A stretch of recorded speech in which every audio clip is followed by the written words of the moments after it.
Sa nagsingabot nga bagong tuig, magkat-un kita sa pag-bake ug mga cake and pastries. Busa, let's all welcome Chef Marvin Concha. Mayong buntag, Chef Marvin, ug welcome din sa GMA Regional TV Live. May buntag niyong tanan, mga viewers, mga Bisaya, may buntag. Ang session ng buntag. May buntag, Chef. Kumusta ang dagan sa negosyo nato? Ilabi na karong holiday season. Kay kinaham gayud ang mga cakes and pastries sa tanang mga tapok-tapok. Kuan, overwhelming atong dawat na support mo sa atong mga clients at mga sukit. So, kuan, grabe ka overwhelming. Salamat po ka na kailangan support na sa pag-support natin sa atong negosyo. And we're happy to hear that business is doing well, Chef. Busa, we'd like to know, why did you choose to become a pastry chef? O kanusa ka nagsugod sa pagkahilig ni ini? Okay, so I started my career in one of the hotels here. I was not into pastry until I did my OJT. So dito ko lakat ko. I found that I have learned a lot in a short span of time. Tanaw na ko, mapaspas ako kahit sa pastry, kung ito nga ako i-pursue yun ang pastry, pero in the long run, ano karoon nga, ngayon mo naging ako sa business.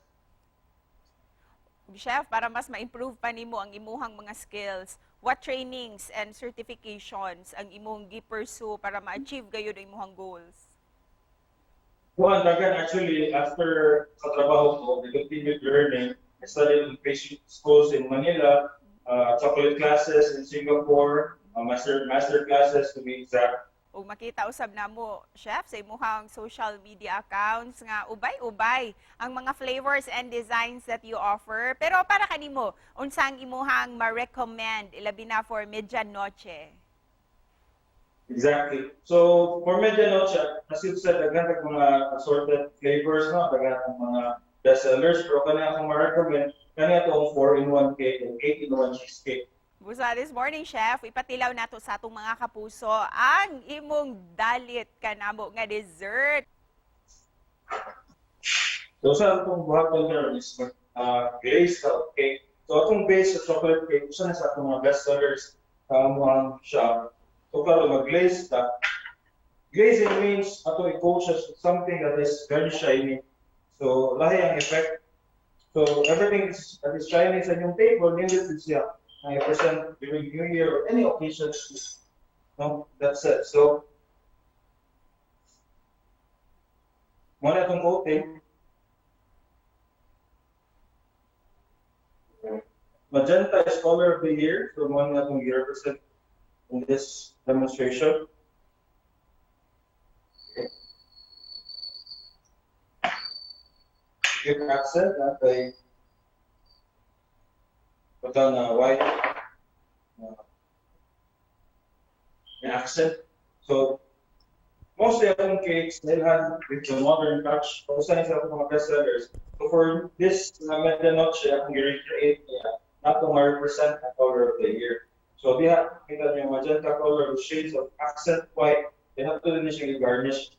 Murag karon pa lang, lamian na kayo kanang cake nga imong gi-andam, Chef. Pero, Chef, we'd like to ask you this. Why do you think nga dako kayo ang role sa mga pagkaon? Ilabi na ang mga sweets panahon sa New Year.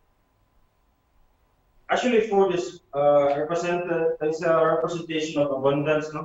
Na atong lamisa, atong puno gyud, no? Usually ang sweets man good.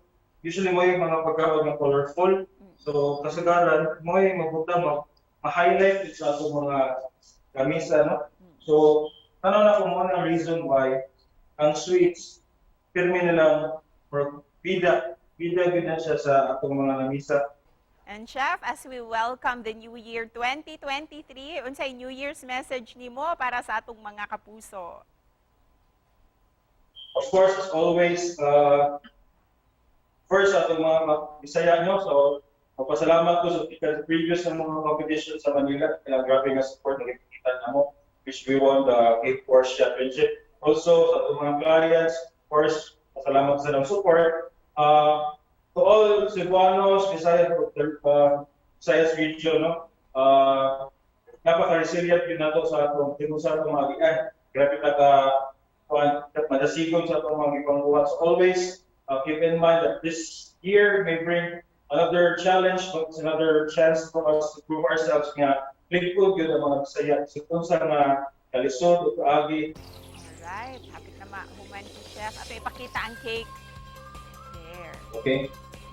I-highlight i-zoom gamay.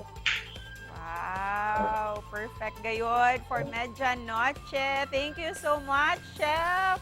Sa Lamian nga cake, ngay mong dalit karong buntaga. Ug daghang salamat usab for sharing your story with us. Thank you. Thank you. Thank you. Happy New Year.